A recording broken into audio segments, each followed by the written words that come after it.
The biggest event that happened was on Friday. Now, just 11 days to go before one of the largest economies in the world defaults on the debt payments, and the date is 1st of June, as Janet Yellen had mentioned. The US President Joe Biden and House Speaker McCarthy will resume the negotiations over the debt ceiling later today.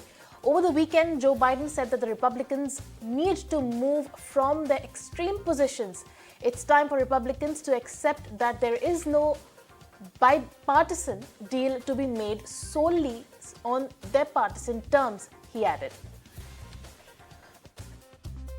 With the US macros, the Federal Reserve Chairman Jerome Powell noted that initiatives used to deal with problems at mid-sized banks have mostly halted worst-case scenarios from transpiring. Even as he sounded optimistic on not having to rate hikes as much as expected, he warned of further economic risks that could stem from the tech sector. And meanwhile, the US president also said he expected ties with China to improve shortly after a spat over an alleged spy balloon earlier this year derailed relations. Biden said that US's move to shoot down a silly balloon that was carrying 2 freight cars worth of spying equipment changed the dynamics after his meeting with President Xi Jinping last year. Now, he added that his administration was considering whether to lift sanctions on Chinese Defense Minister Li Shangfu. Let's listen in to what he had to say. The one China policy, which says everybody kind of forgets.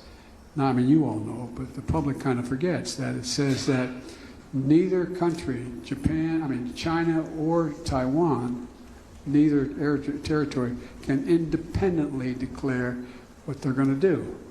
Period. There has to be a mutually agreed to outcome. And so we're sticking by that. We're not going to tell China what they can do. We made it clear that we don't expect Taiwan to independently declare independence either. But in the meantime, we're going to continue to put Taiwan in a position that they can defend themselves. And there is clear understanding among most of our allies that, in fact, if China were to act unilaterally, there would be a response. Right. Tough statements there, but let's quickly move on. Among other important news that we are tracking this morning, social media platform Instagram is back up and running. This is after technical glitches disrupted services for thousands of users late last night. The outage was spread across countries like US, Canada, as well as Britain. And Greece's Conservative Prime Minister Kyriakos Mitsotakis has won national elections. Hailing his party's big victory as a political earthquake, added that he would want another election win to seek absolute majority that would then allow the party to govern alone.